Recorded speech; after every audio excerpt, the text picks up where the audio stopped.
What's going on, guys, and welcome to episode 17 now of the Offshore Gamescast. I'm Dave. And I'm Dylan. And we're here to talk to you about games and news and whatever we find interesting. Games.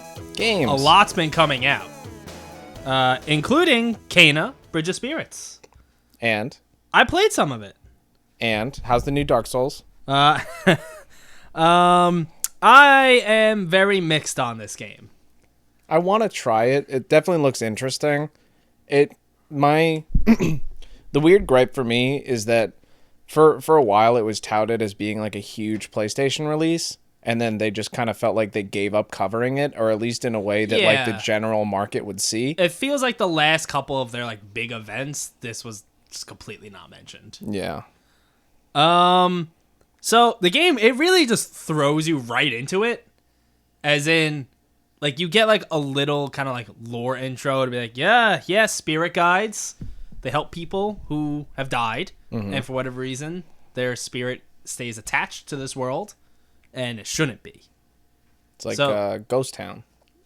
So spirit guides help you. They help spirits move on because like they're stuck here for some reason, some sort of attachment. You ever seen Ghost Town? No, I don't know what you're talking about. Ghost Town is an old movie in like the early 2000s where Ricky Gervais plays a dentist, and Greg Kinnear dies, and he can't move on. His spirit can't move on because his love is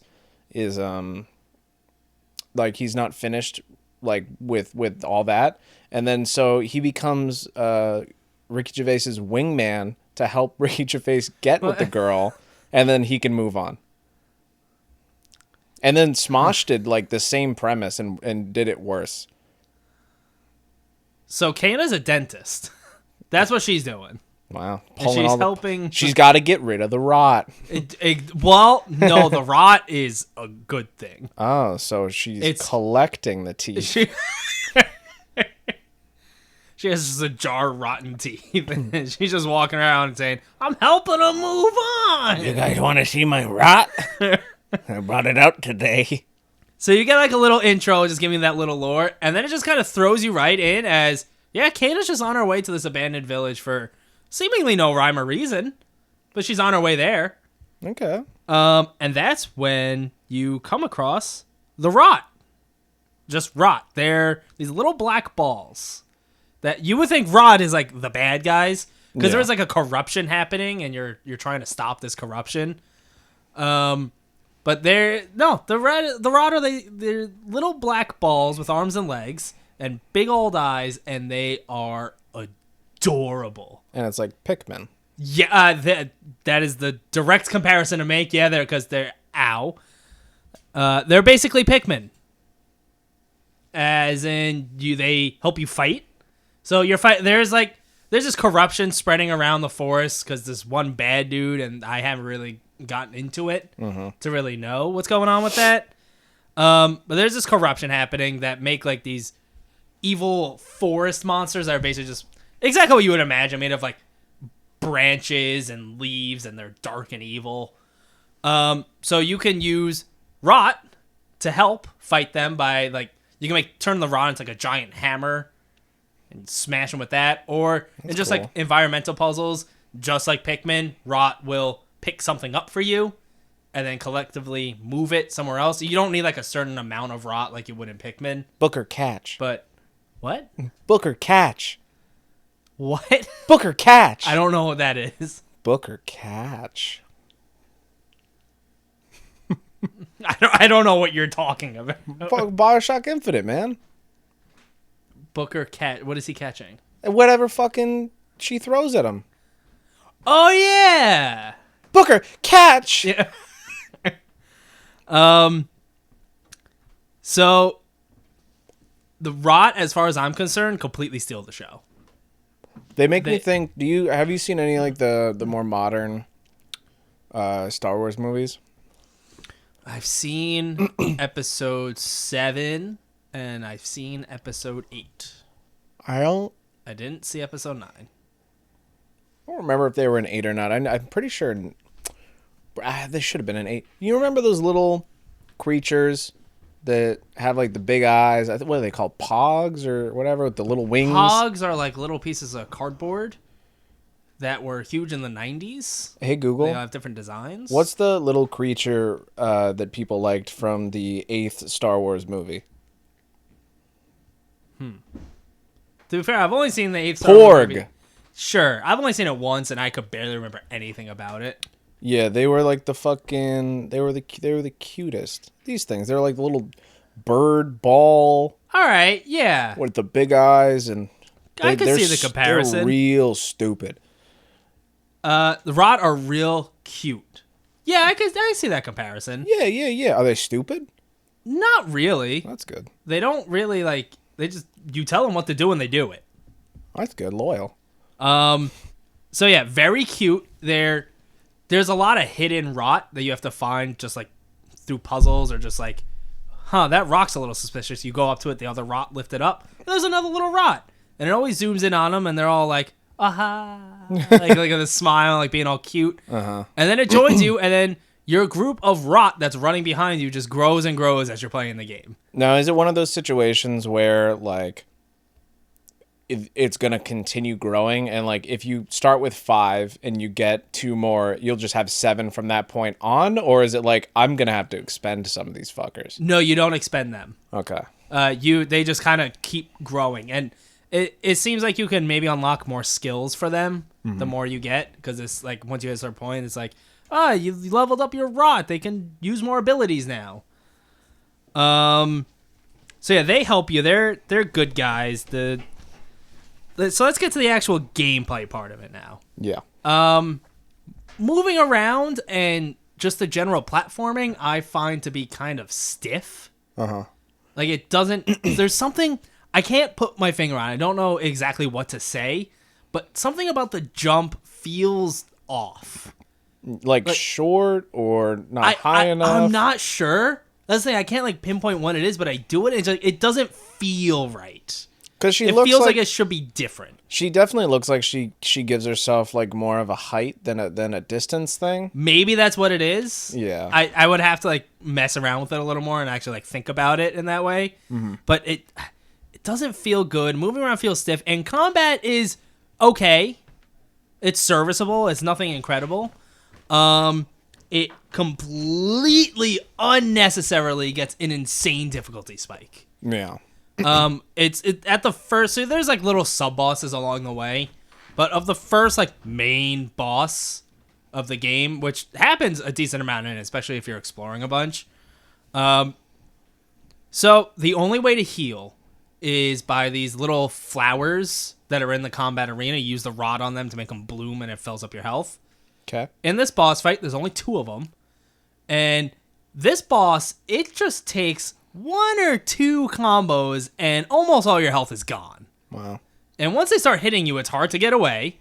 Is this another one of those, like, certain games, especially with recently, there have been very, like, more, it feels like an unfair sense of timing when it comes to, like, certain dodges or figuring out, like, a combo. Yeah, so the timing, especially in its, like, second phase, when it starts doing a new move, the timing on it is very weird. Yeah. The timing, you have, like, a counter parry where if you pull up your block, which is like a bubble shield around you, at the exact time, it kind of deflects them back and you can get a few hits in.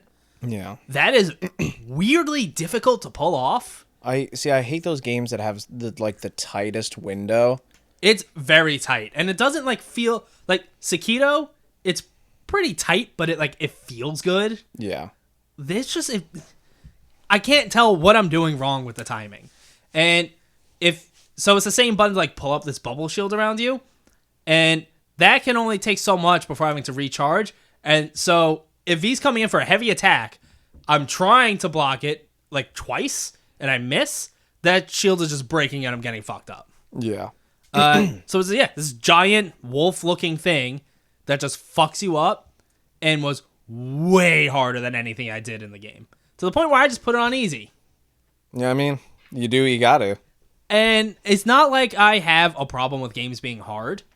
Because, I've Dark Souls 3, Bloodborne, Sekiro, I've beaten those games. Yeah. And they're not easy. No. But you know what you're getting into when you go into it. And the combat usually feels really good because that's like pretty much the game. And it's not like you're leading up to the first boss in Bloodborne and everything is just kind of easy. Yeah. And then you get to the boss and it's like, no, we're just going to completely change how the game is now. Which is basically what Kena did. Yeah. And when you have something that looks like it's a Pixar movie, you don't expect it.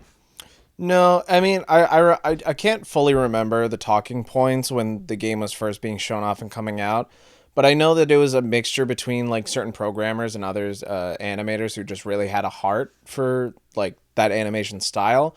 So I don't know if like more effort or like the idea was started from like, oh, we want this to be like as a good looking, say Pixar style, like story, and then just kind of like we'll work on the gameplay. Like I'm curious what took more precedent because it feels like the animation did, but I don't know. I mean, yeah, obviously we don't know, but I would guess the animation because this game, especially in like cutscenes, is beautiful. Yeah. And if you were to approach someone who doesn't really know gaming and just show them like a couple cutscenes from this game, be like, yeah, it's a new Disney movie. Yeah. They would like not question it whatsoever. It totally fits in with that style. I find exploring the actual world, it's a forest, and it looks good when you're actually like moving around and exploring, but it's just forest upon forest upon forest. Like the only biome. So I got that's the whole first area, and I got to a second area now, which seems like it's maybe more kind of plains, but I haven't gotten deep into it enough yet to know. But the whole area is in a forest. And it just kind of looks the same. We were talking about it a little bit before, where I talked about Odyssey, Super Mario Odyssey, because this is like a 3D kind of run around and find collectibles.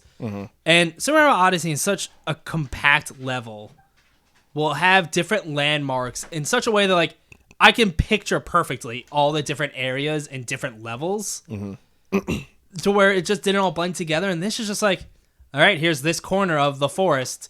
Let's travel for another hour. This forest looks basically the same. The paths are a little different. It really discourages me from wanting to actually explore and collect everything. Yeah. Instead, I'm just kind of doing like a quick once over of the area to find what I see and then just moving on. I feel like at least in like take Odyssey or 64, for example, where you have those like certain levels, it feels like you can't go more than like 10 feet without just like something to do. Yeah. Which this has stuff to do, but it's a lot of the same of just like, all right, pick up this log. There's the thing under there. Open this thing. It's got some money. Use money to buy hats for the rot. I've seen that. You unlock them by like finding them in the world. It's just so cute. You can give them like a little mushroom head or cat ears or just kind of like bugs on their head. It's cute. I am typically a sucker for games that let you... So they take like this abandoned village you come to is like completely fucked up by corruption, and it's a hub area. And you're slowly like making it better by getting rid of the corruption, and it's making it look more like an actual like forest village and pretty again. I love shit like that, but my only issue is that it's abandoned. So it's just empty.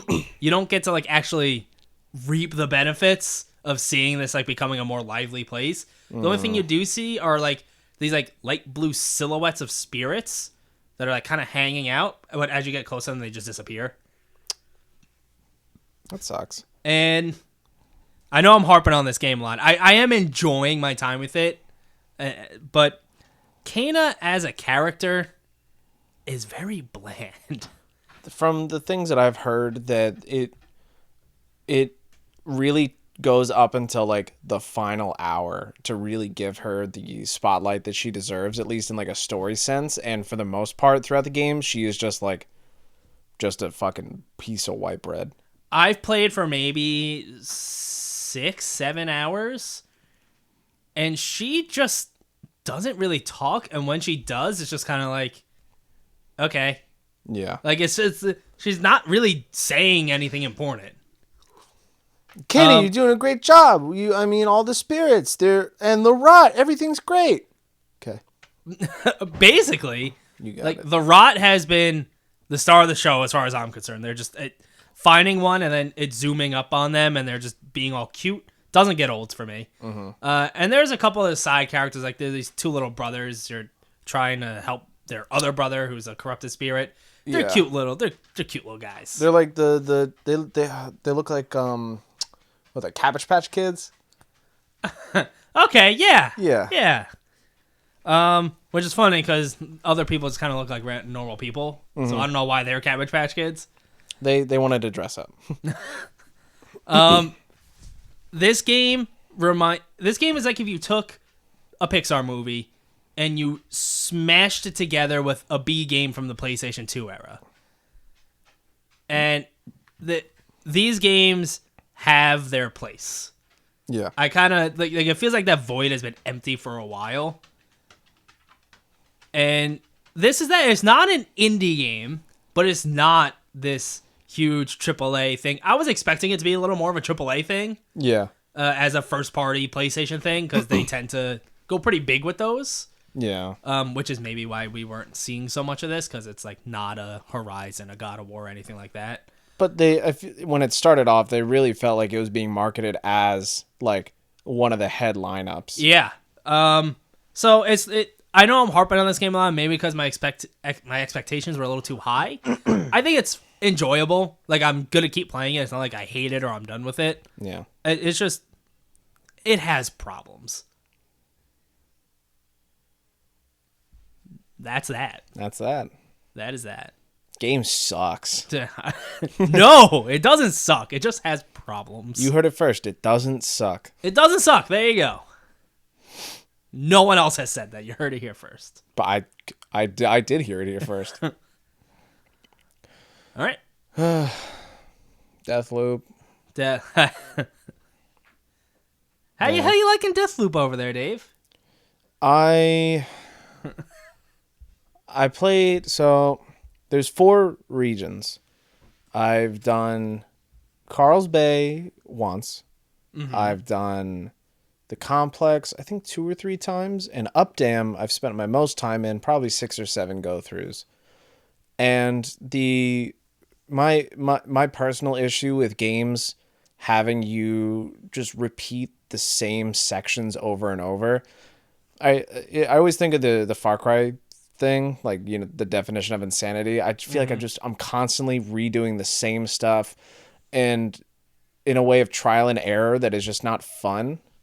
That I'm like, all right, maybe this time, or maybe I'll do this differently. I'm like, how much time am I wasting when I could just have done it already, instead of just like searching around or doing this or doing that? And then it feels like there's a lot of things that if you want to really progress that you have to focus on. It's like, all right, I'm coming in here to do this, but I know for a fact that I got to go and collect Residium and do this if I want to do this and continue on. And I think that the way that it's lined up and its story and whatnot is just not built in a way that's hooking me at all. And especially at a point where I was in Updam in the nighttime, and I was going towards Alexis Dorsey's big fucking party or whatever. And I mentioned it before. I feel like there's a lot of reused, not necessarily assets, but like reused themes and stuff from previous Arcane games. Like similar power-ups and... I mean, you could say that, like I've mentioned the shift ability being just straight up blink. And then you look at like, not only in like a similar area, you have all the Wenjis, and then you have all these people that are dressed up like Alexis. Mm-hmm. So like, all right, here's 2 different visionaries that are just multiplicative. Like, all right, that's the same thing. Yeah, they have the little details, but then I look back I look at the Alexis Dorsey stuff with the big party. I just think of Dishonored 1 with the mansion party, where you have to find the one woman who's wearing the same mask as all the other fucking women. And I'm like, I feel like I've done this before. And I've done this before, and now I'm running through the same map over and over and over again. But let's get into this party. Let's look around. Let's pause the game real quick. It's stuck. I can't do anything. The options are gone. I can't hit B. I can't leave the pause menu. And then all of a sudden the random visionary fucking board just pops up and I can't do anything with that. So let's quit the game out. Let's try it again. Let's start right back at the front of Updam. And I'm like, I can't do this right now. I don't want to do this right now. Especially if it's something you're already like kind of not into. And then when that shit happens, it's like, ugh. My attention span varies from different things, and my biggest issue with Dishonored 2 was knowing for a fact that if I was starting a single mission, that I was at least putting an hour of my time away if I wanted to finish it. And I think a similar thing is going on with these levels where it's like, all right, if I don't feel like I can just run in, do something, and then move on. No, I have to spend an hour and a half searching through everything, trial and error, do this. And it's just not a gameplay formula that I am a big fan of. And with my interest right now going away from all these time loop games because they're just back to back to back. Yeah, it's kind of a lot at once. It is. But it's I don't know. I don't know where I stand with Deathloop. I think it's a great feeling game. I think there's a lot of aspects that I like. I think the core gameplay loop is just not getting me like everyone else. And it's frustrating knowing that all these places are just praising the shit out of it to a point that feels inflated. And I don't know what to think about it because I feel like, all right, I'm wrong. This is a 10 out of 10. What's my problem? No, I'm with you. I'm enjoying it. But I have multiple problems with it. Yeah. And I'm like, I'm going to see it through to the end. Uh-huh. But unless something at the end is like so mind-blowing, man. Yeah. I feel like a 10 out of 10. And I say this as someone who, we've done 2 dropping the anchors. And, well, we've done 3, but we've done 2 where I rated games 9 out of 10. Yeah. And like, that is high, but I feel like 10 out of 10 should be something that's like truly special. Yeah, something that pushes the envelope and just nails everything along the way. And I don't see it. Like, I don't get it. I don't feel it either. And there becomes a problem when it comes down to the way people view things and their perception of stuff, because I don't know how a giant organization like IGN runs. I know that these people have like their dedicated games that they're writing reviews for, and like their opinion is going through that. So like I see these reviews, I'm like, all right, it got a 10 out of 10, and this person made this review, so assumedly this is the person giving it a 10 out of 10. Like it's it's that person. It's not necessarily representative of the entire IGN as a brand. No. Which can construe things, which, like you saying, like say Forgotten City, would you give that a 9? Yeah. Someone else could give it like a 2. Like it's right, that review scores are kind of weird too, because like, yeah, I'm also like, when I'm saying like 10 out of 10, how could that be? Like, yeah, I'm not saying their opinion is wrong, because obviously for whoever reviewed it's given a 10 out of 10, something clicked with them in a special way. I think another issue is it based off that perception in more of a way of just kind of like you lie with the people with their opinions that most like favor yours. Mm-hmm. So say we gave Forgotten City a 9 out of 10 and someone else didn't think that, but people were more associated with us. I think IGN is like a huge brand is just, it's too big for necessarily like a whole bunch of people to like focus on like that aspect of like this person's this one review. Oh, for sure. And I think that's where things get confusing, because you go to IGN and you're like, oh, it's a 10 out of 10. IGN's like the gaming thing. All right. It's a 10 out of 10. But it's not. It's a 10 out of 10 for the person reviewing it. And that's where things get confused, because you see that and I'm like, all right, it's going to be a 10 out of 10. And then you try it yourself and it's just, it doesn't feel good. No, you're totally right. Because I straight up in my tweet, I said, it's not cozy. When I go to like IGN and I see a review score, I'm not thinking like, who reviewed it? Oh, this person. It's not like I haven't listened in a long time, but I have been a fan of Giant Bomb for quite a while. Yeah. And like, I kind of got to know them as people and what type of games they liked and who I identified with more in terms of games. So I could kind of be like, oh, this person is saying they like this game. I tend to like games they like. I'm probably way more into it. It's not like I'm going to IGN and saying, oh, this person reviewed it.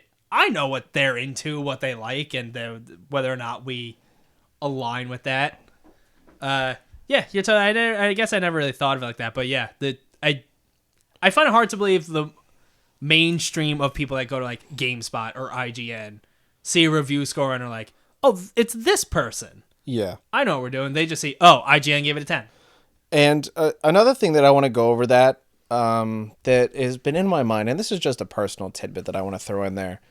I feel like the main idea or thought that has focused my attention around the aspect of the brands and like the single reviewers reviewing stuff. Mm-hmm. I was having a conversation recently, and I'm pretty sure you know my affinity towards like certain older Game Boy games. Yeah. One of those being the Over the Hedge game for Game Boy that I love that game. And in the middle of the conversation, I decided to look up, and I saw GameSpot back in 2006. Mm-hmm. Mr. Frank Provo put out a review on it, and he gave it a 5.4 and called it mediocre, and that didn't feel good. That didn't work with me. And it's a different time. It was 2006. Freelance writing. It's not necessarily you're with the company. It's not. But Frank, I just feel like you got to give it another chance. What do you think Frank is doing nowadays? Not that. I found him on Twitter. What's he doing? Is he writing? Actually, last time I looked into him, he was posting about an AEW thing. Wow. Yeah. So I know that's cool. I knew you were going to the event, and I was like, I wonder if he's there. I'm like, if Dylan can meet Frank and just let him know that I think the Over the Hedge is just a much better game. It's so good. I love that game. That's a great movie too. I had to get that off my chest.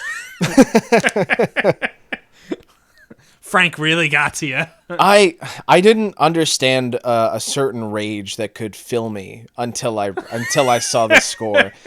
Because there are things that are black and white in this world, and that game does not deserve a 5.4. Maybe like a 7. You'd be okay with a 7? I'd be better with a 7. You'd accept it? Oh yeah, I would give it, based off memory of a young little boy, probably like an 8.5. But if it was a 7, I could live with that. You could see that as just a range of a different opinion. Oh, maybe I gotta look up the fucking review that IGN put out for it. Oh boy, it's Frank again. Imagine with a 4. Frank has the market on Over the Hedge Game Boy Advance ports of the fucking game. Oh no, yeah, that. Mark Boson. Good old Mark. 6.5. That's so much better. That feels better to you? Well, yeah, it's higher. It's closer to where it should be. It's not a fucking 5.4. It's straight up 5.4 mediocre. Like, no, it's fucking not. At least this is 6.5 okay. Like, that's better.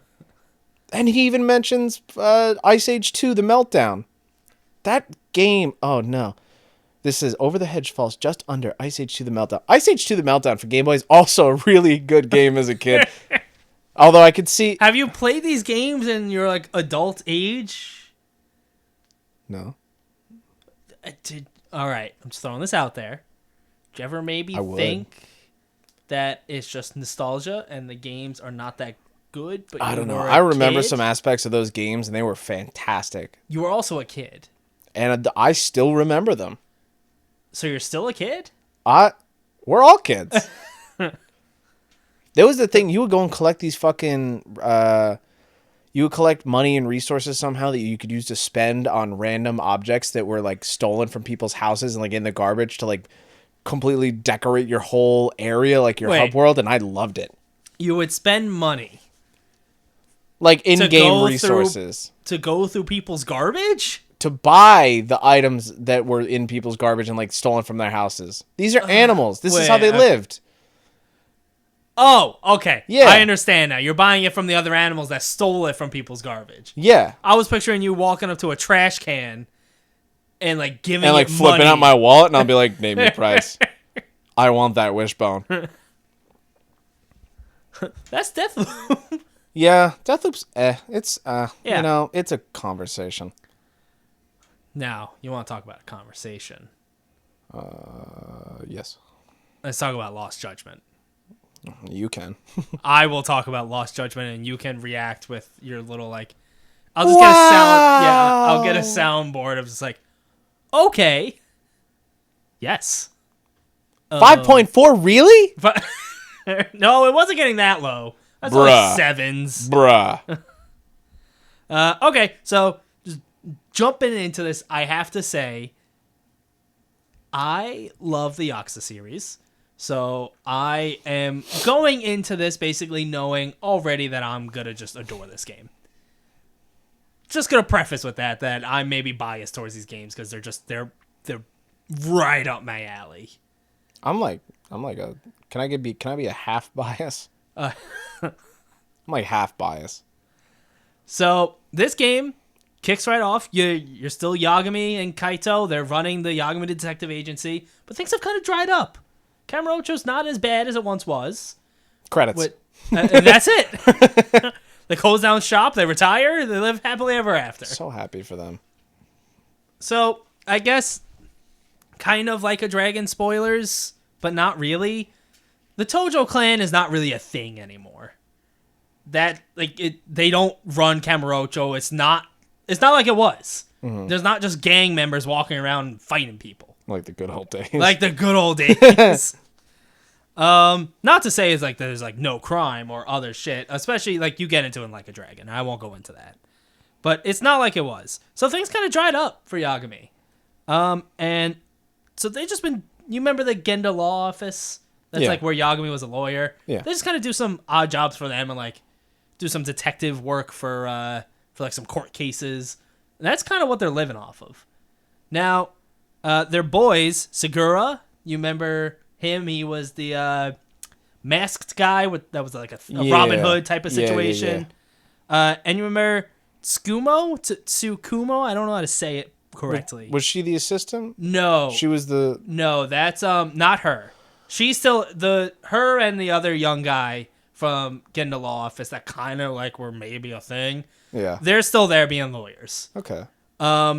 This guy was the hacker dude for that, basically lived his life at the internet cafe. Right. They shipped off to Yokohama. That is where the majority of Yakuza Like a Dragon takes place. And it seems like a majority of this game is going to take place. So they shipped off to there and started their own detective agency. The two of them. But they didn't want to do it in Kamurocho because they didn't want to, be on Yagami's and Kaito's turf. Yeah. So they call you. They have Yokohama 99, their agency, and they're like, hey, we kind of need help with a case. It's going to like get us on the map. It'll be get you some more work too. So why don't you come on down? And you're just basically like, all right, I'll be there tomorrow. So you're there tomorrow. So it involves, I'm not going to go too much into detail and like lay out every plot point because stuff like in the first few hours start connecting in ways that you would expect from a Yakuza game and more mysteries open up. But you're involved, you're researching a case involving a high school with them. And as you're doing that, as you're starting to maybe finish up that case, Genda Law Office calls you. They're covering another case involving sexual assault and maybe murder. And it turns out they needed you to talk to someone at the high school because they're connected. And that's like the baseline for the plot. Okay. I have not explored much further with the main plot because one of my biggest loves for these games is all the sub-stories and side activities and mini-games that, in my opinion, do a wonderful job at making this world feel lived in and alive and like makes me connect with it more. All I want to know is about the skateboarding. We'll get to the skateboarding. I want to get there first. All right, we'll start with the skateboarding. Nice. One of the new ways to traverse around the city is on a skateboard. Now, if you're expecting a lot of skateboarding stuff, you're not going to get it. You can only ride it on the actual street. Can't ride it like on sidewalks because that's dangerous. Okay. You basically bust out the skateboard, and you keep tapping X to do like a little kick to keep up your speed. You can jump, and when you hold down jump, it charges up a little bit.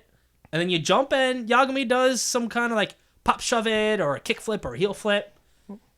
Now, if you jump onto a rail, he grinds on it for a quick second and goes, woohoo! And then jumps, kind of Mario-esque, and then he jumps off, and you're just right back on the street. Dark slide? Sure. That's when you jump off the board and the board flips upside down so the grip tape is facing down. No, it is literally like you do an ollie. Sure. You do an ollie and you land on the rail. You grind for like a second and he jumps right off. Yeah. It's not like you're sitting there like you don't expect Tony Hawk from this. It's not an actual like skateboard. Yagami or Tony Hawk? Well, did you see the moves he was busting out there? Yeah, and you called him Tony Hawk. I was just asking the question. Listeners, Yagami or Tony Hawk? He's not Tony Hawk. He's not Yagami either. I don't know who this man is. Skateboard Joe's coming at me again. As soon as he busts out that skateboard, he's a new guy. It looks like it's a whole new guy. There are different skateboard designs you can get that change like the bottom, like the deck. Yeah. They're expensive, at least the only other one I found. How much? I think this one was like 450,000 yen. Yeah, it's expensive. Yeah. So a lot of the minigames are returning, like the batting cages, which I almost have completed now, except I ran out of money because it's very early game. Golf is back. I haven't touched that yet, but it's going to be more golf. Mahjong, I finally learned very basic rules of Mahjong. And I'm not good at it, but I can win around here and there. See, I like the Mahjong and like Flash games where it's just match two things. Yeah, that is, Real Mahjong is that's not real Mahjong. No, you see the fucking like the tables that they have that like sets up Mahjong when they're done? No. They have these like high tech tables where you tap the center and the center raises. You push all your, I don't know what they're called, the tiles. Tiles, I think they call them tiles. Yeah. Into the center. Well, it will like spin around and then so it's like shuffling it. It'll shuffle it, but then it'll like disperse itself out on each side of the table, and a little slot will open up, and you will like it'll rise up, and it'll perfectly be like lined up, and then you just start playing. That's pretty cool. It is cool, and I'm just like, Jesus fucking Christ! It's very imagine just like go fish.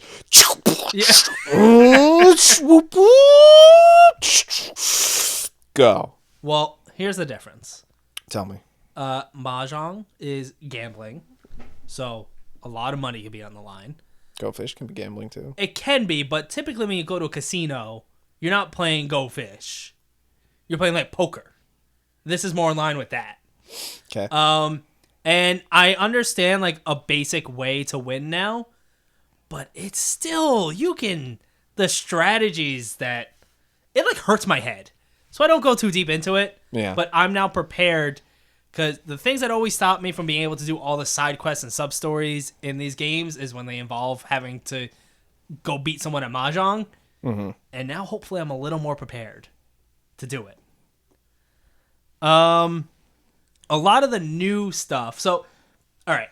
Every Yakuza game kind of has its big side activity that has more of a storyline that you'll be like introduced to it in the main story, and then if you don't want to, you can never touch it again. Mm-hmm. But I always do, and I do it to completion. I touch it to completion. I touch it to completion. Every inch of it is touched. With consent. So this time it's at the high school.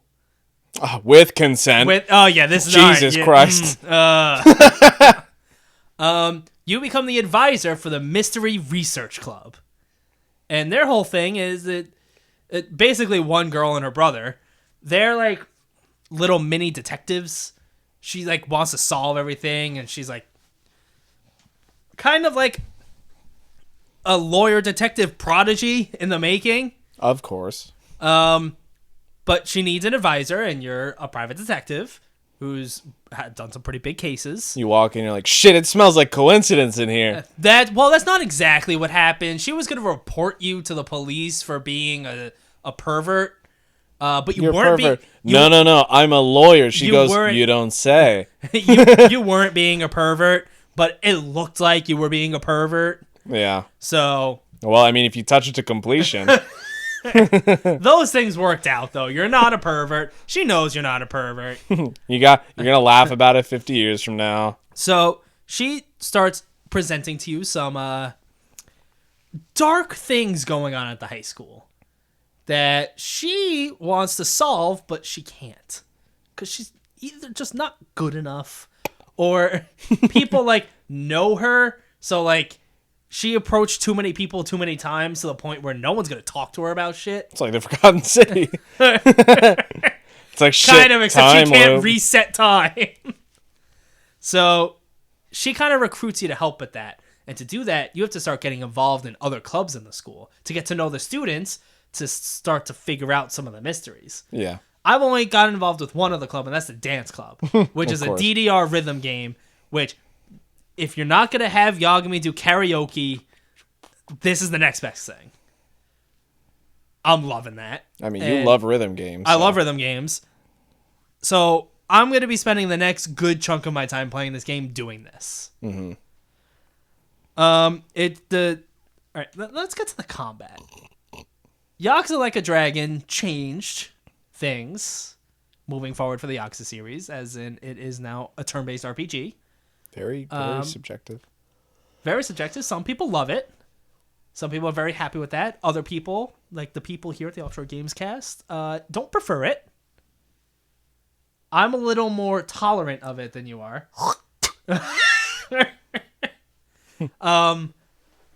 I think that game should have a difficulty option because it gets fucking hard, and I don't care about being good at turn-based games. Anyway, Lost Judgment is back with that action combat that you know and love from the Yakuza series and the First Judgment. And it feels really good. So they have the three styles. One is Crane style, which is the kind of flashier, like large, quick, like sweeping kicks that are quicker. They're for like bigger groups. Yeah. So kind of think of the from Yakuza 0 Majima's like breakdancing one. Mm-hmm. It's not quite breakdancing, but in that vein. Okay. Tiger style, just think of Kiryu in his prime. It is good for the one-on-one boss fights that are just where you want to be. It's kind of slower, but it's hard hitting, and you're just punching the shit out of people. Yeah.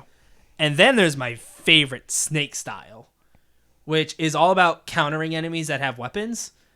They don't have to have a weapon, though. And this is what I was talking to you about earlier. It is just pure fucking kung fu movie. So like, someone's coming at him, like goes to throw a punch, and he just slaps their fist out of the way, pushes them kind of behind him, and then like does a quick move onto the back of their head. Yeah. And it feels really good, and then watching it happen as I'm doing it, something about that style is really working for me. Okay. And just Yagami in general is just, to me, very cool. Mm-hmm. And just smooth. Like I was telling you earlier, sometimes you have to fight high school kids in the high school. Mm-hmm. And one of them is throwing this, I don't know if it's a rugby ball. It was not a football, but kind of a football. Okay. They're like chucking it at your head. And he does the thing where he slaps it and then kicks it out of midair right back at the guy and like hits his face. And there's another ball at another point, and he kind of does another thing and then like kind of like stands on it. He's like, it's real smooth and cool, and I'm just fucking loving it. Okay. And so far, for me, the game is doing that real good job of walking the line of sometimes it's just batshit wacky off the walls. Yeah. And then when shit starts going down, it's like deadly serious. Which is nice. And it's doing both of those in a good mixture so far. I can't wait to keep playing this game. Yeah. I want to try it really bad. There's too much shit coming out. There's a lot right now.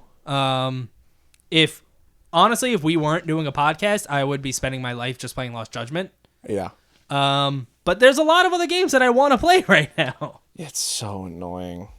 I wish Lost Judgment came out like 3 months ago and pretty much anything was coming out. Yeah, September and October. They're stress. Yeah, they're bad. There's a lot of good stuff, but it's only bad. getting worse in the best way. Yeah, we'll get to that. Maybe. Maybe not. I guess I don't know what he has planned. You got another game, right?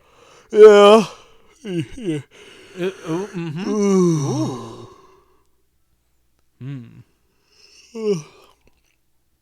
Eastward. That makes it seem so bad when you start. Yeah. Eastward. Hold on. Eastward with no yawn. I don't know. There's nothing for me to say. The game is still amazing. I've had two issues. It's crashed on me twice, which isn't a big issue because the autosave system just works really well, and I literally missed 5-10 seconds worth of something. Which I didn't think there was autosave just with all the TVs and the fridges around to save at. It's great. Yeah, that is a good thing. And there was one boss fight that for some reason the lower let's say lower 80% of the screen, if I went past that point, the frame rate was cut in half and everything was just so slow. But in that top 20%, fine. It's very weird. I don't know what would do that to just part of the screen like that. I have no idea. And I don't get it. But besides that, I just, there's nothing that this game has done so far that is just taking it away from how much I love it. Yeah, I can imagine it's hard to talk. So I haven't played more since we last talked about it. Yeah. But I can imagine it's hard to continue talking about that game without getting into the story, which we're not trying to spoil things. So the most shocking thing to me is that there's 8 chapters in the game, and they can be pretty lengthy, and it's been described as a 30 to 40 hour RPG, and I'm at the 12.5 hour mark, and I had just started chapter 5, which makes me think that either these next 4 chapters are really going to be super long. That feels like if it's they must be 5 hours each then, though. Right? I don't know. And I feel like whatever they throw at me, I'm still just going to be happy with it.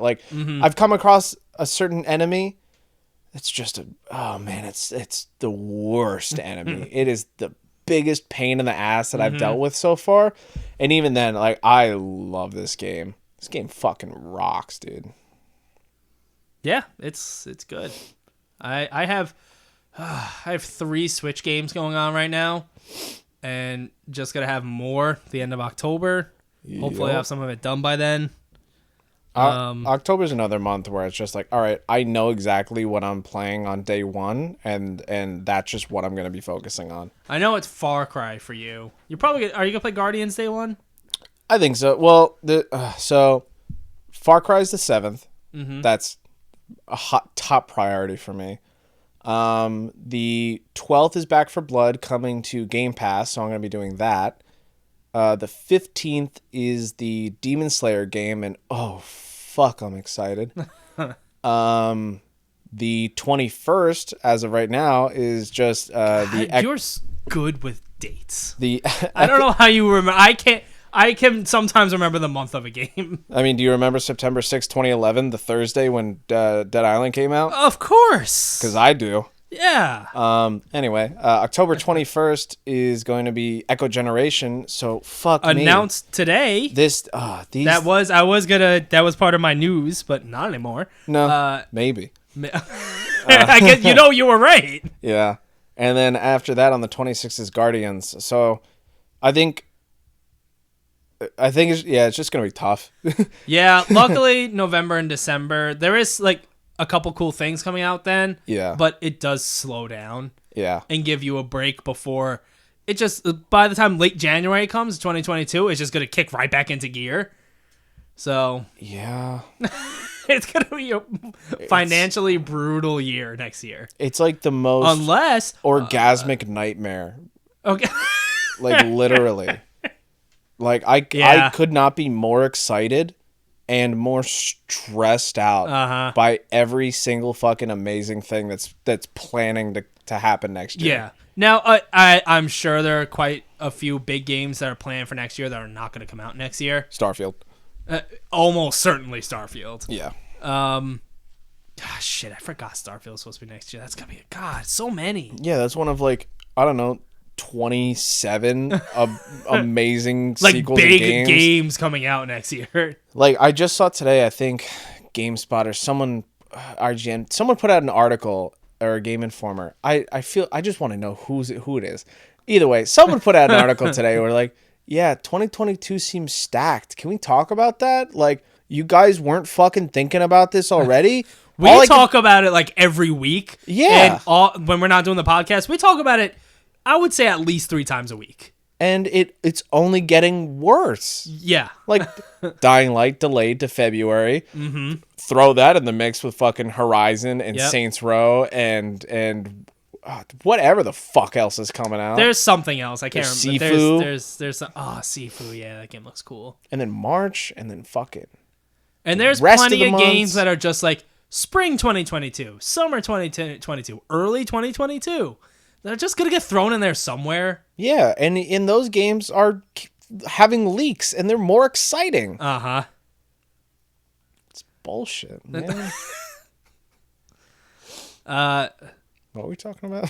Well, I'm going to move on. We were talking about Eastward, and it kind of went off. Yeah, that's a good game. That's a real game. That's none of these fake games Nah. you nerds play. Another game came out this last week. Sable. Yeah, that game's good. It is really good and really stops itself from being truly amazing. So I want to jump back in, if you could say. I spent 2 hours with the demo back during Summer Games Fest time, and I was fucking going off on it and how much I was having fun with it.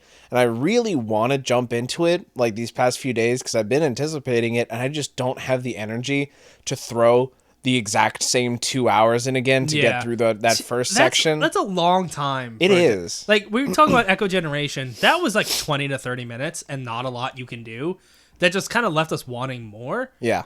2 hours is a lot to put back in. And it's because of the type of game that it is with the exploration, and it's like a weird gray area where it's like I do remember, but I don't remember everything.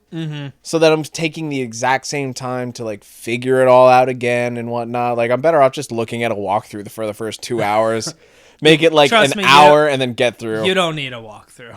It's very quick. It's not that quick. Well, okay, maybe quick's not the word. It's not challenging. It's not challenging, but I care more about tedium than challenging. So I'm just gonna say first that visually, for the most part, and I'll get to it later, but visually, looking at this game as I'm playing it, when you leave that the kind of tutorial area, Yeah, and you go out on your hover bike, and the style that's such a very unique style to this game. And then the Japanese breakfast song kicks in. Yeah. And you're actually like, so that song with her singing typically isn't happening in the game, but at that moment it is. And it does like a whole big pan out thing, but then it zooms in on you. You can actually like just glide around while it's happening. And it is just like, it's like art. Like it's such a good experience. Because you could take, you in the daytime, you could take a screenshot of anywhere in that game, and you could go, fuck, yeah, blow that shit up, put it on my wall. So I feel like I haven't quite seen a style like this before.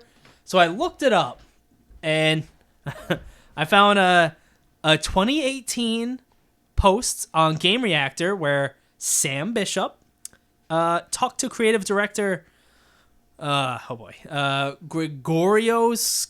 Kithriotis. I'm definitely not saying that right. So the creative director described this is what he kind of described as the inspiration. Visually, kind of a mix of Belgian and French and other European comic books. Oh, okay. Mixed with Japanese style animation like you would see from Studio Ghibli. Okay. And I don't really know European comics. Nope. I can recognize a Studio Ghibli animation, and I could see where the inspiration comes. It's not 1-to-1. No. But I could see that inspiration in the animation. And it really makes for just such a unique looking thing. Absolutely. Like, I can't pinpoint one other game that looks like this.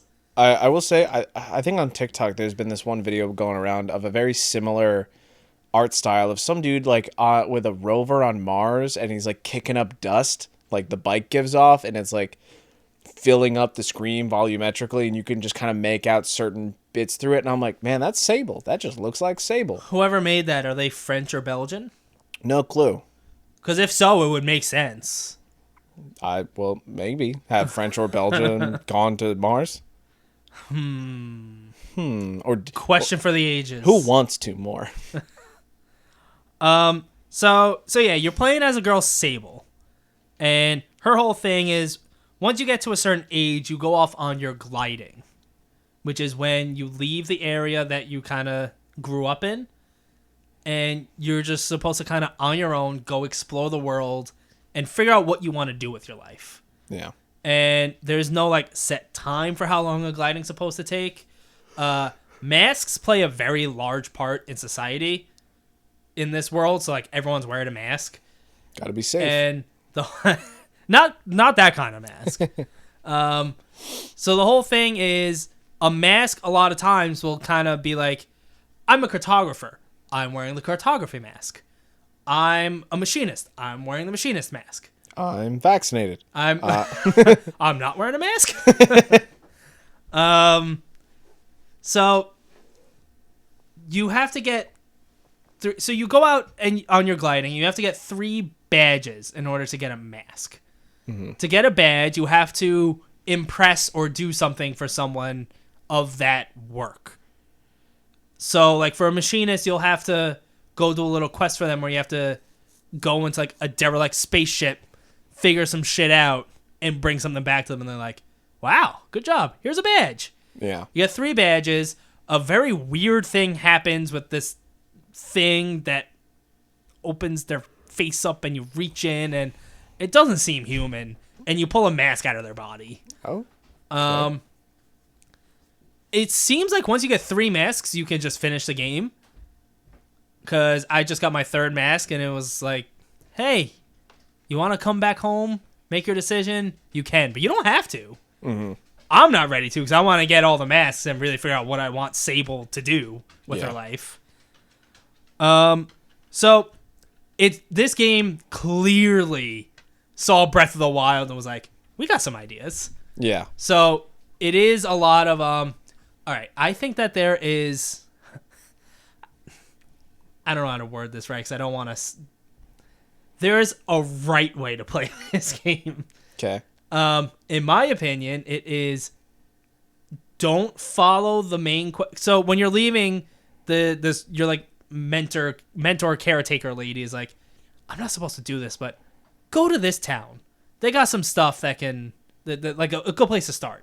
Yeah. And then you go there, you talk to who she tells you to, and then they're like, can you go do this quest for me at this other town? That's where I was like, I accepted the quest, obviously, but I was like, no, I'm gonna go just explore this entire map on my own. Yeah. With no direction.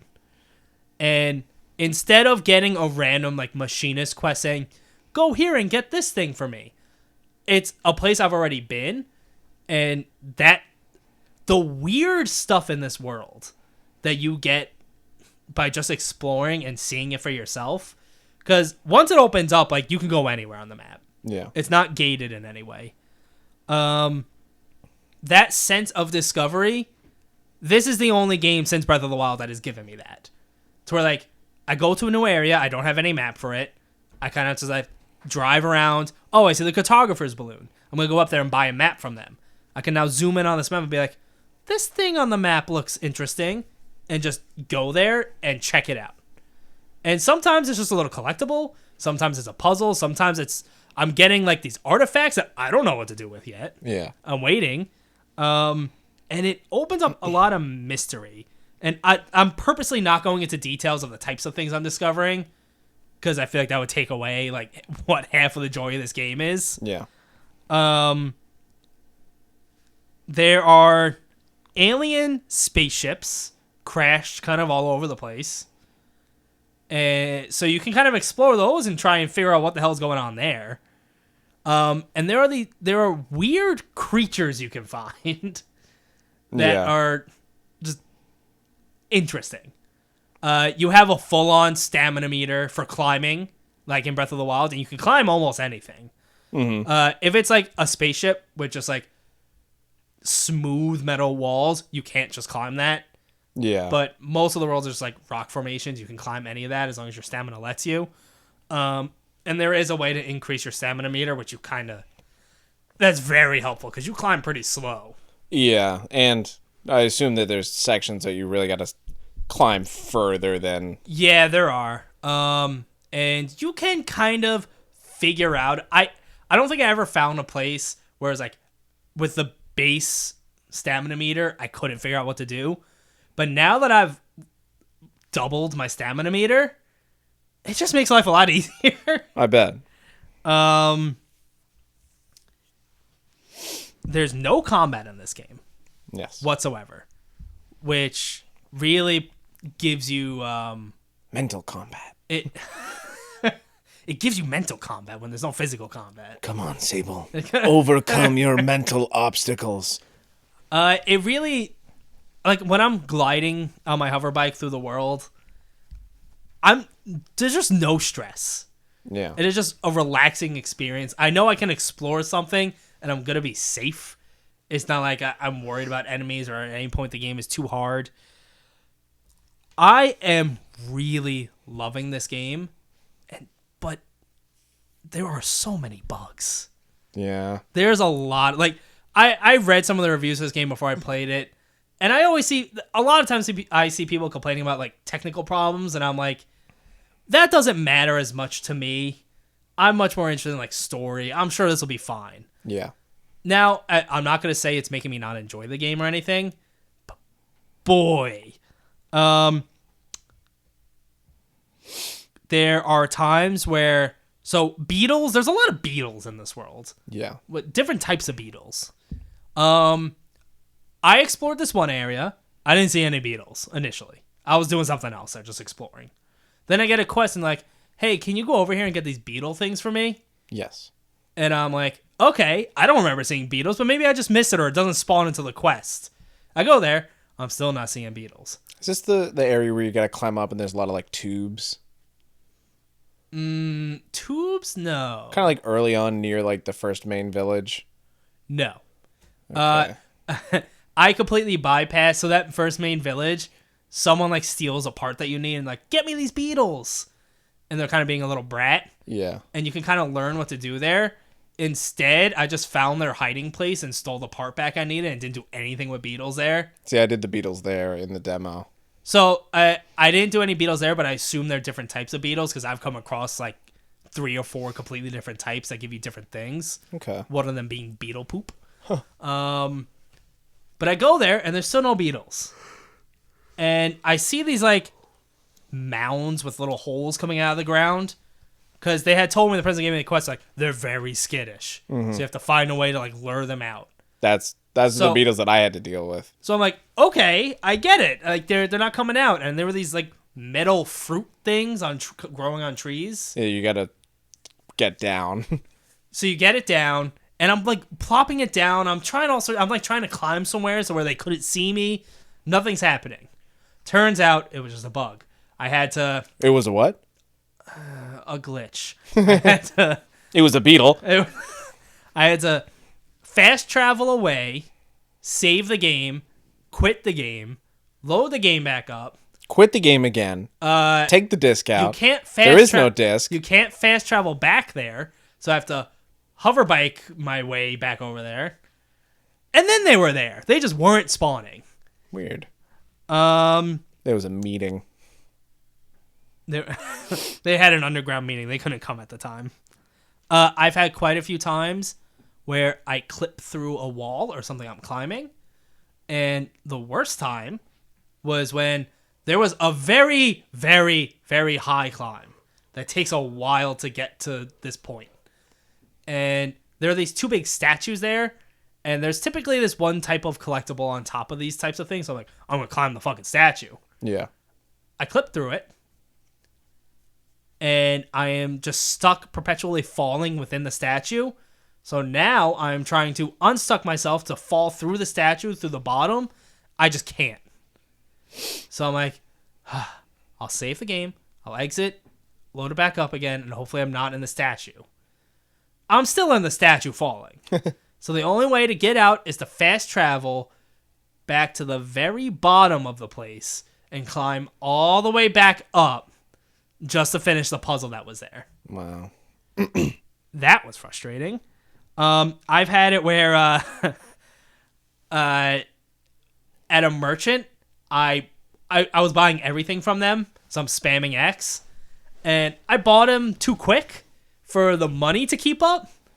So like so let's say I had 300 gold, or whatever they call them, clicks or something. I don't remember. 100. I have 300 currency, and the first item costs 100, and then the next two cost 20. I hit X so fast that it only registered that first 100 purchase, and then I just got the 20 ones for free because it couldn't keep up with me like doing it so quick. All right, now I know what to do. I've tried to recreate it, and I can't. So I don't know if it was like a certain tutorial menu was popping up as I did it, maybe. We need to find out that glitch. The climbing can be pretty janky. Yeah. Especially when you get towards the top of something. And you're just like trying to find your way to like, all right, can I get up here? Can I get up here? There are plenty of times where I should be able to, and then my stamina meter runs out, and instead of grabbing onto the edge of it like you should, yeah, I'm just kind of stuck floating and doing the same kind of thing where like I'm falling but I'm stuck there. Yeah. So I try to use my hover ball thing, which is like a glide. But your stamina doesn't recharge until you like have actual footing on the ground. So I just end up falling back down and having to reclimb. Mm-hmm. It's a lot of it. There's even more things that were happening last night that I didn't write down. It really adds up after a while. And another complaint I have, which is something we were talking about earlier, when it is nighttime or when you go inside somewhere and it's like dark inside there, the game kind of transitions out of color. It just becomes like a grayish or straight up a black and white. And it becomes way less visually appealing. Yeah. Everything like it went bad. Yeah, like it's hard to kind of tell where things are, and it kind of like hurts my eyes looking at it. Yeah, there's a lot of the same tones of these bland colors, and then you just kind of see like the lines of like the outlines of them. Yeah, and then it doesn't look good. It doesn't look good under those circumstances, and I understand I know what they're going for. It's like it's dark in here, so there's no sunlight. You're not gonna really see any color. Yeah, but it doesn't look that good. It doesn't look good. And then once you're outside and everything's colorful again, it looks incredible. But then it's outside and it's nighttime and it doesn't look good. I think this game has the potential to be just like a masterpiece. And the technical problems are really killing it for me. Yeah. The riding the hover bike around should be a relaxing thing, and a lot of times it is, but the moment there's like kind of hilly, it just gets all fucked up. Yeah. Like spinning around like crazy. It has a lot of clipping through the ground. Yeah. It has a thing where you're supposed to be able to call it back to you. Like you whistle and it comes to you. If you're not in like direct sight of it where it could make a straight shot to you, it's not getting to you. You have to go to it because you call it, it's not coming. You wait, it's not coming. You go to it, and it's just like behind a pillar, running into it, like all flipping and all fucked up. Because its logic is, I'm going to go straight line from my location to Sable's location. Yeah. but there's stuff in the way. Yeah. It doesn't get that. It's just stuff like that that I find is really holding it back. I have one more game to talk about. It's a quick update on No More Heroes 3. I'm halfway through. I beat the 6th ranked, not assassin, I guess, galactic opponent, Velvet Chair Girl. And I won't go into the details of her boss because the boss fights are becoming weirder and more kind of gimmicky, but in a really good way. In a really weird and interesting way that you want from a No More Heroes game. That's good. And then I'm getting real burnt out on everything in between the bosses. Yeah. Because it is literally go to this part of this empty map that when it's in this open world kind of looking thing, visually doesn't really look that good. Mm-hmm. I feel the visuals really work in the boss areas, but here it's just bland and empty. And go fight these random waves of enemies in the same looking location every single time. Mm-hmm. You do that enough times, you unlock the next boss fight. That in between, it just feels like it's padding the game to make it longer. And that part just kind of sucks. Yeah. Like, the combat is fun, and I'm enjoying that, but the bosses are weird, and I'm loving them. And just that in between is not working for me. As long as there's something to keep you going. There is. I'm enjoying the game. I certainly don't think it's bad. But it goes from a high to a low, back and forth pretty quick throughout the whole game. Yeah. That's games. There's some news. New boo-boos. Not a lot. No. The biggest thing was the Nintendo Direct. I don't know if you want to start with that. Oh, fuck. I forgot that was a thing. Yeah, that was don't worry, I got you covered. I know. I didn't fucking watch that shit. I did. I use Twitter to help me. There's things I'm excited for, and then there's other stuff that's fucking stupid. All right, let's just jump into that. Let's get that out of the way, because the rest of the news, there's a lot of underwhelming news this week. Yeah. Starts with Monster Hunter Rise Sunbreak, Summer 2022. They were really emphasizing the word massive. It's a massive DLC. Yeah. Massive. Sure. Quick reminder that Super Mario Party is getting the 64 board. The Mario 64 thing is happening with the greatest hits of the Nintendo 64 games. Yeah. That was a quick reminder for that. They showed off that voice of cards, the Owl Dragon. I typed the Owl Dragon Roads. The Owl Dragon Roars. Which that I'm interested in. Yeah, that's that Yoko Taro game. They initially announced on Twitter, and it was really weird and vague, and we had no idea what it is. Yeah. We have a little bit more of an idea now. It's still weird. Yeah, but kind of cool. Yeah, it's like literally everything is cards. Like you're a little tabletop piece. Yeah. And you're moving across cards, and then you get into combat, and it's card battles. Yeah. It's very card focused.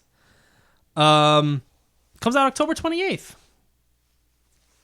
That'll be another Switch game to add to my arsenal. Disco Elysium: The Final Cut is coming to Switch digitally on October 12th. Physical early 2022. It's just this game's just getting released like every few months.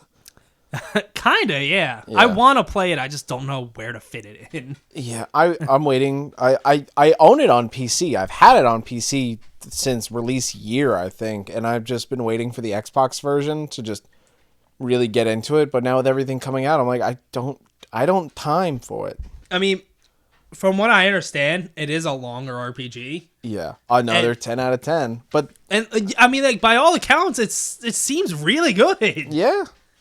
I don't know when. Hyrule Warriors Age of Calamity. Quick reminder, Wave 2 is happening October 29th. Then we got a new game announcement, Chocobo GP. I heard about this from you today. This sounds cool. It is Mario Kart Final Fantasy. Sure.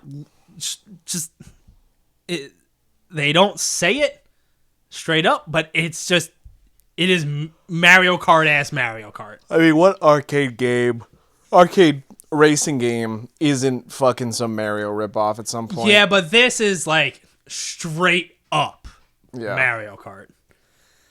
But that's cool. The final Super Smash Bros. Ultimate character is being announced in an October 5th Direct. I'm kind of surprised because a lot of these, half the time there's a Direct and there's a Smashing, it takes up so much time. Yeah. They were just like, October 5th it's happening. Last character, that's going to be like, this is the last big update for this game. Mm-hmm. So kind of interested to see what the character is, but I'm not going to actually play it. Nope. Then the biggest piece of news from this thing, as far as I'm concerned, Cartman! Cartman and the Forgotten Land. Kirby and the Forgotten Land. The first 3D Kirby game. That's probably like one of the most exciting things from the Direct for me, because I mean, I love Odyssey, I love Mario 64, and this just looks like that. Yeah, it seems like it's gonna be like a little bit more linear through the levels. I don't care. It looks great. Kirby is like a perfect formula for this kind of thing. Yeah, which I was watching the trailer and I'm just like, yeah, that's Kirby. Yeah, I know what Kirby does. That's like Cappy. This is Cappy. This is Odyssey. This is Odyssey again. Kirby is not like Cappy. Really, because he absorbs them and then boom, it's them. Yeah, but Cappy's not eating them. It's the same. Okay. If I put food through my mouth and I get a tube in my stomach, I'm still shitting it out. Is that what you call your poop? Shit. Tubes? What?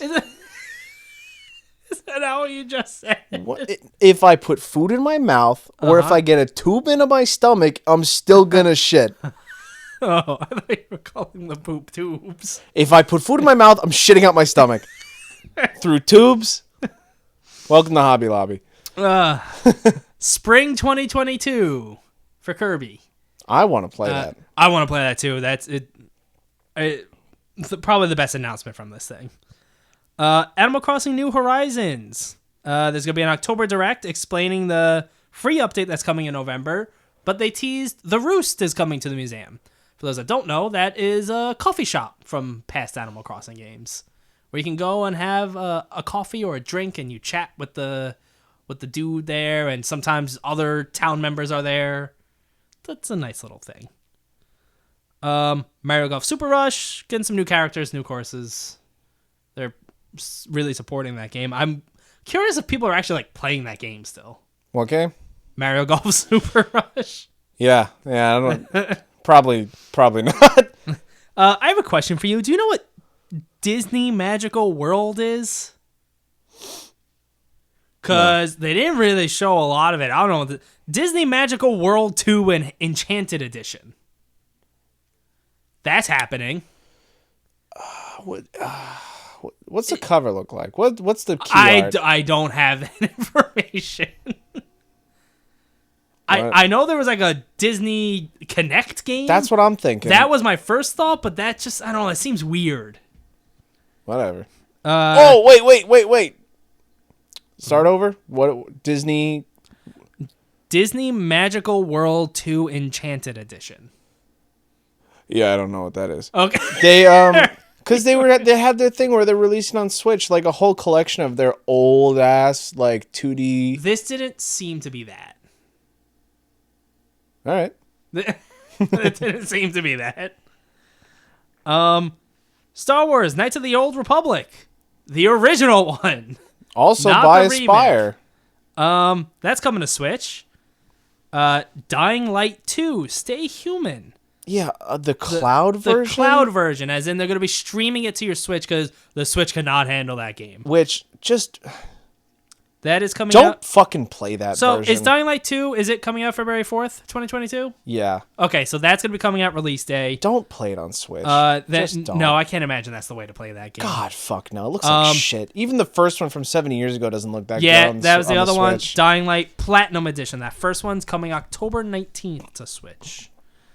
Then they showed a little more Triangle Strategy. They didn't actually show a lot. They were basically saying, yeah, we had like a closed beta thing. We took some feedback and we're listening. And they kind of listed off some things like improved UI and other things that they took feedback on and changed. Yeah. That got a release date, March 4th, 2022. I'm interested in it. I want to know more because I'm not the biggest fan of like real heavy strategy games like that. but coming from like the art style had me from the get-go for my love for Octopath. Yeah, very Octopath. And it definitely has like Fire Emblem style strategy in it. So I'm curious. I'm curious about it. But again, these stupid fucking RPGs keep fucking coming out. This one isn't on my radar too much. Maybe it'll come out and be really good, and then I'll get into it. But how? What time? Yeah, that's true. Metroid Dread reminder, October 8th. That's not the type of Metroid I'm into. Not really on my radar. That is like mainline Metroid. Yeah, that's like old school Metroid. I'm much more like, give me Metroid Prime 5. 4. Then they talk about Nintendo Switch Online. They have a new plan coming that will now include Nintendo 64 games. All like the major hit, not all of them at first, but the big ones you expect.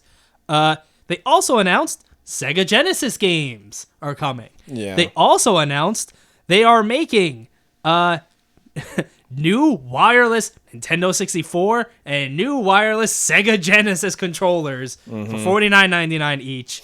That's coming late October. They're gonna have more details before then. I'm still waiting on the fucking Game Boy games. It's so that it will happen. It will. It's just so weird. The Sega. Yeah, they were in a console war, and that was 2021, and Nintendo was making brand new wireless Sega Genesis controllers to use on the Switch. Yeah, because Daddy won. I know, it's still, something about it is weird, though. Yeah. It's weird to see that. Uh-huh. But it's also weird that they're making new Nintendo 64 controllers in 2021. Yeah. Shadowrun Trilogy. They kind of went through some compilation games. Shadowrun Trilogy is coming 2022. The Castlevania Advance Collection, which they were like, and it now includes a rewind option, a quick save, and button mapping. And I'm just like, oh, okay, it's a ROM. Yeah, I'm playing on an emulator. Do you know the game ActRaiser for Super Nintendo? No, but Editor Al was very excited about it. I have played ActRaiser multiple times in my life, and I've always tried to get it, and I never got it. Like, it's all right. Combat is 2D, like platformer fighting type of thing that you would expect from a Super Nintendo game. Yeah. I found difficult when I've played it, and then it goes to like an over-the-top town builder. Interesting. Yeah, it's a cool blend, especially coming from that time. This is ActRaiser Renaissance, out now. And they made it look a lot better. You can switch to the original visuals, I believe they said. It's just cool. Interesting. I'm not going to play it, but interesting. Yeah. Deltarune Chapter 2, free and out now. That is the game from the dude that did Undertale. Undertale, thank you. Then they did like a little highlight reel of just like quick reminders of games that we know about, and they had nothing new to say. And then we get to the Mario movie. You know, it might sound stupid, but it just clicked for me that Deltarune is just an analogy for Undertale. I guess I never thought of it like that either. DELTARUNE UNDERTALE. Oh. Yeah. Yeah. And that'll do it for this episode. I'm sure people that were into Undertale and are into this know all about that. Oh, of course they do. The Mario movie got its voice cast. And here comes the bullshit. Yeah. So it was Miyamoto announcing this with they had like the English dubs over him speaking Japanese. So let's start with Mario is going to be played by Chris Pratt. And then Miyamoto says, he's so cool. And Mario will be talking a lot in this movie. I'm the leader, right, guys? Me, Mario, I'm a leader. Good. I don't Just be honest. You don't like it. No one fucking likes it. No. No one likes it. Doesn't make any sense. And the headshot they chose, this random black and white, like serious still, like. But it also just not a single quality of Chris Pratt screams Mario to me. No. And I enjoy Chris Pratt in multiple movies. But what? Yeah. Peach will be played by Anya Taylor-Joy. I don't know who that is. She's from Queen's Gambit. Real big. You remember that chess show that was blowing up on Netflix? I never watched it, but I know it was like, whoa. Yeah. Was she like the main? She was the Queen's Gambit. I didn't see the show. Well, if she was the Queen's Gambit, it makes sense for her to play a Princess Peach. She was the main character. Luigi will be played by Charlie Day. Sure. If you're gonna put Charlie Day in, I feel like he's like a Waluigi, not a Luigi. I don't know. He could be Toad to me. I could see Toad. Yeah. He's got the voice for it. Instead, Toad's gonna be Keegan-Michael Key. Sure. Which, again, no problem with Keegan-Michael Key. I think he's funny in some things. But Toad? Yeah. I think all these actors were auditioning, and none of them, they all got roles, but not the one they wanted. Bowser's gonna be Jack Black. Which, sure. Sure, dude. Again, I really like Jack Black, but what are we doing? Yep. This is maybe my favorite. Donkey Kong, probably gonna be rolling up a blunt soon. He's being played by Seth Rogen. Sure. Then they had some smaller ones with people I don't know. Kamek is gonna be played by Kevin Michael Richardson. Cranky Kong is gonna be Fred Armisen. I like him. Is he like a cranky old man? No, he's big from SNL. Okay, I've consumed like no SNL in my life. Do you know the Dear Sister skit? Nope. I do. Spike is gonna be played by Sebastian Maniscalco. Okay. I don't know who that is. And then they decided to throw in, don't worry, Charles Martinet is gonna be involved in surprise cameos. You mean Mario? He should have just been Mario. Yeah. That's that. He does a wonderful job. Let him just continue. Why does Chris Pratt have to be him? It's the same bullshit with Jack Black being Claptrap. There's a fucking voice actor already. Yeah. But then the fucking bigwigs But are it like, has to we're be not like- going to get money if some random no-name guy from the that's- video games. We could get Jack Black for $20 million. I can kind of see that for something like Borderlands. Not to say Borderlands isn't a big thing, but Mario is Mario. This movie is going to do well no matter what. Why do they have to spend what I would imagine adds up to hundreds of millions of dollars on these actors? It's got to be some bet. It's got to be some like April Fool's joke. Like someone got caught doing something bad and like this is what they got to like own up to. Splatoon 3 was after that. They showed off some new weapons for multiplayer. And then they did talk a little bit about the story mode, which is really what I'm interested in. It's the return of the mammalians, because mammals didn't exist in the world except for 2 cats, and now mammals are back. And they had this squid researcher, which I'm pretty sure has been around for past Splatoon stuff. Just this dude in a white lab coat and sunglasses being real serious about like, this is the research we've gotten on the squids. And like it shows some of the same clips, and like as you can see here, they're using this new tool.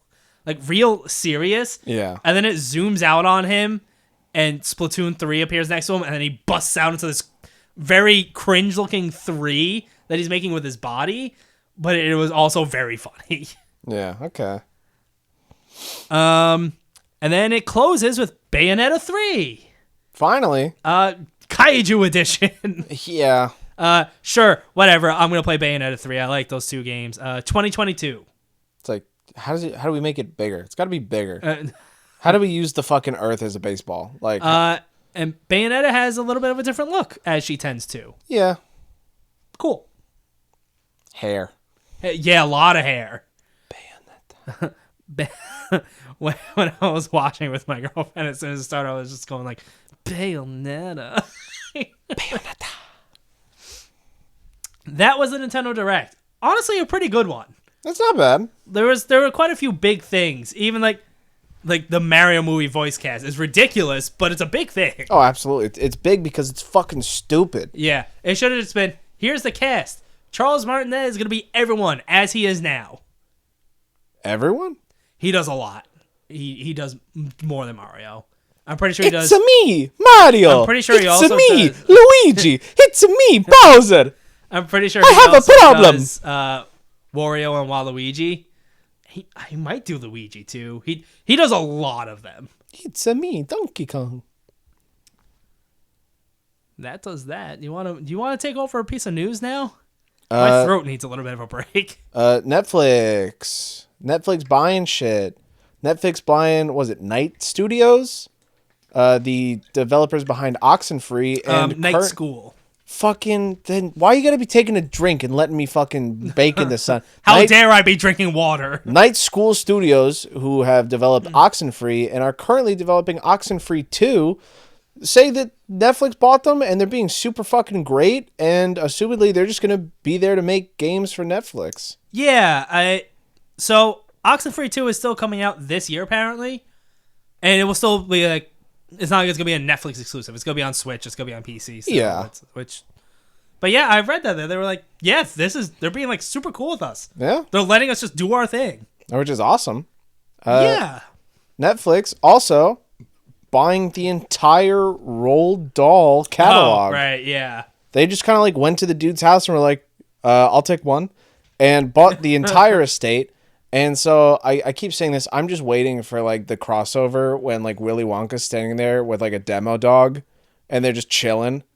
I mean, at some point Netflix is going to do something like that, like a Netflix cinematic universe. And to which they've said in the past that like they're doing everything that they can, and they're really starting to open up into the game space. Mm-hmm.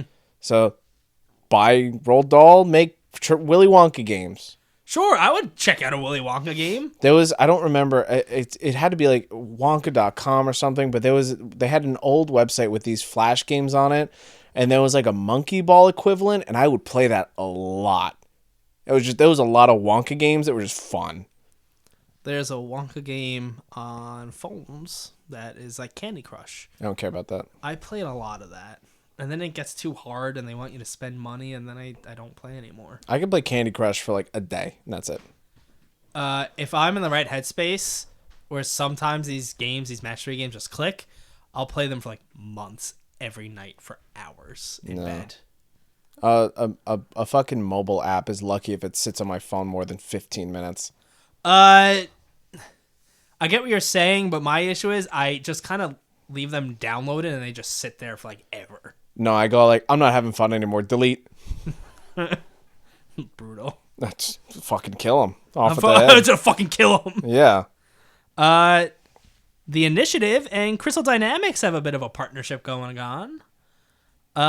Crystal Dynamics, you may know them from Tomb Raider and the Avengers, is partnering with the Initiative to make Perfect Dark.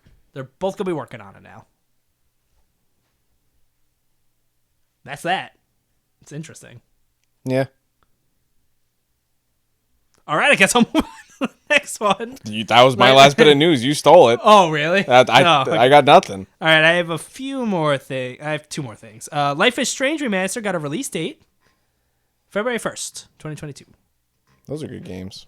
The Last of Us multiplayer was basically confirmed. Yeah. Naughty Dog was just like... Also, there's a Horizon, apparently, multiplayer. Maybe in the works. I could see that. Yeah. And apparently they're looking for MMO people. I don't think there's going to be a Horizon MMO, but there's just like probably just more multiplayer insight. Yeah. How to keep people and what other things to do.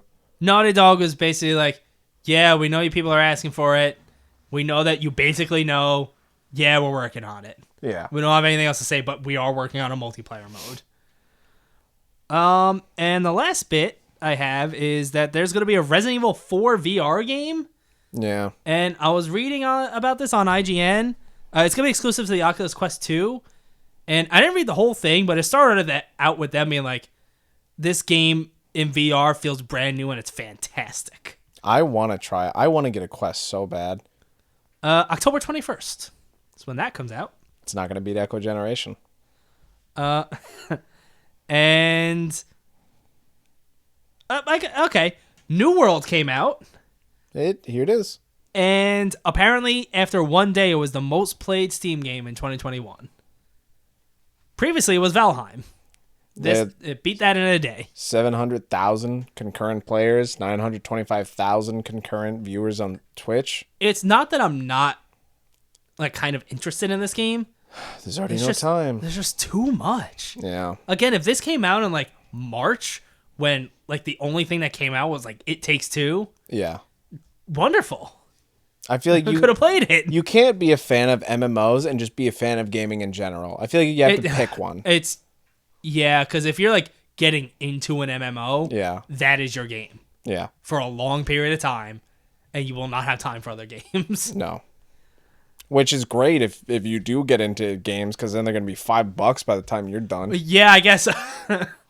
But you're probably putting a lot of money into that MMO, though. Yeah. Especially if it's a subscription. Yeah. Coming today, because we're recording this Wednesday night, apparently there is a Switch with 4K capabilities. This comes from Bloomberg. Bloomberg! I am Locutus of Bloomberg. Bloomberg. Multiple developers have said that they have gotten dev kits from Nintendo with 4K capabilities. Even fucking Zynga. They even went as far as to say expect their 4K games to be out by late 2022. Now, Nintendo says the report is inaccurate. Of course. And the thing I was reading this from IGN, and they were saying like they were speculating whether or not this has to do with the chip shortage, if that like changed Nintendo's plan regarding this, because it's still like the OLED thing they came out with was not the 4K like Switch Pro that people wanted, and it seems like there was too much backing for that to not be real. They're like, boss, we got so many Switches. What kind of chips are we going to use? We can't get the 4K ones. They're like, OLED. Let them go. Let them go. Release them. Put them out there. I don't want to get them out of my sight. Get them out. And that's why it's that same person's like, that this isn't true. They're like, we're Nintendo. Fuck all of our customers. They're going to buy every single Switch we make. You fucking kidding me? If they come out with a Switch Pro, I will buy it. A real Switch Pro. A real Switch Pro. The Switch OLED, I will only buy if my Switch is like dead. Yeah, the Switch OLED is just the Switch White Joy-Con edition. That's all. That's all it really is. It's a slightly bigger and nicer screen. Yeah, whoop-de-doo. Which, like, great. Again, if you don't have a Switch, get the OLED one. Yeah. If you need a new Switch, get the OLED. But for someone, it's so not necessary. Not at all. That's the last of the news I have. So that brings us to what? The game releases? Let's go over some of the monthly shit, because it's a new month going to be starting up now. Oh, we're just going to go through all of October, because that's a lot. No. If you're an Xbox player, the games of gold are coming out. Oh, okay. I don't know what these are. So for Xbox, the 360 games we're getting are Castlevania, Harmony of Despair. Is that one of the 3D ones? I don't think so. Okay. That'll be going from October 1st to the 15th, and coming the 16th to the 31st is Resident Evil Code Veronica X. Okay, I never played that. For the standard Xbox One, from October 1st to the 31st, we're getting Arrow. What? Yep. And from the October 16th to November 15th, we're getting Hover. Arrow and Hover. Yep. I've never heard of those. That's because Xbox Game with Gold fucking sucks. Every single fucking month. It's because of Game Pass, really. I know. It's because of anything. Then just get fucking rid of it. It's garbage. I'm a Xbox gamer like through and through, and I'm watching PlayStation get fucking Black Ops 4, Tomb Raider this, Hitman 2 that, and I'm over here with Hover and Arrow and fuck, dude. Fuck Dude is one of my favorite games. So if you're a PlayStation gamer, Yeah, what does for PlayStation have? the month of October, the PS5 game you're getting is Hell Let Loose. This brand new giant multiplayer war game. Seems cool. Okay, I never heard of that. And the 2 PS4 games we're getting are PGA Tour 2K21 and Yes. Mortal Kombat X. Oh, okay, that's a good game. Yeah, exactly. It's a good fucking game. Jesus. Game releases of the week. That's Coming October 1st, we got FIFA 22 kicking straight out the goal. Oh, wow. Coming to PC, PS5, PS4, Xbox One, and Xbox Series X. Hope you're ready to buy some cards. Yay. And then fucking October 5th is just Hold on. Throwing up. Hold on. I got one for October 1st. why? Because Super Monkey Ball Banana Mania is coming out. I don't give a shit about that. I care. I'm not going to play it day one because there's too much going on right You're now. not But gonna fucking play that game. I want to. I like Monkey Ball. There you go. Speak the truth. You want to. I want to. I know I'm not going to play it, at least not anytime soon. Exactly. But I'm interested. That's coming October 1st to game consoles and maybe PC. I don't know. I don't know what it's coming out on. The rest of these are coming out on October 5th. We finally got Alan Wake remastered after a fucking month of it being announced. So Also, cool. I don't know about you. I'm like waiting on this game because it's just like a remaster, not a huge remake, and there's just too much. I want to play it. There is. I never finished it back in the day, so I have an interest in it, especially after its main connections with Control and that being more fleshed out. Yeah, that's really... So I never played Alan Wake, but I quite enjoyed Control. That'll So be coming out for yeah. PC, PS5, PS4, Series X, and Xbox One. The console version of BPM, Bullets Per Minute, is releasing on PS4 and Xbox One. I've been excited for this game for a while. It just feels like Doom in a rhythm game. Yeah, this is something you showed me a while ago, and it's been out on PC, and again, one of these games, I want to play it. It looks cool. But Yeah. I don't know when. Next, we have Hell Let Loose's full release coming to PS5 and Xbox Series X on the 5th. And Dylan gets to do the last one because he's excited. Jet the Far Shore. It's coming October 5th. That game, that first one, was cool. I wouldn't say I loved it, but it was cool. It was a cool little thing. I'm excited that it got a sequel. I'm excited that it's now. PC, PS5, PS4. I was going to ask if this is a Game Pass game. I guess not. You got your answer. PlayStation 4 Game Pass. All right. I think that's it. I got nothing else to say. Nothing. All right, I got one thing. Oh, what is it? Will Smith. All right, there it is. Will Smith, everyone. Will. You know, I think if we say Will Smith at the end of the episodes for long enough, People will hound him, be like, "Why haven't you been here? yeah, Where are you?" This is the offshore guarantee. Will Smith will be here one day. Maybe not physically here, but he'll be on an episode one day. Hopefully, we talk about him a lot. That it is the guarantee. We reference him a lot. We don't even really reference him. It's just Will Smith. Yeah, I'm referencing him. I guess technically. I don't know. Do I have to make fucking citations as to where I fucking got my information from? No, it has to be more like I'm a bad boy. Will Smith. Oh, man. Thanks, everyone. Have a good night. Will Better Smith. night than us.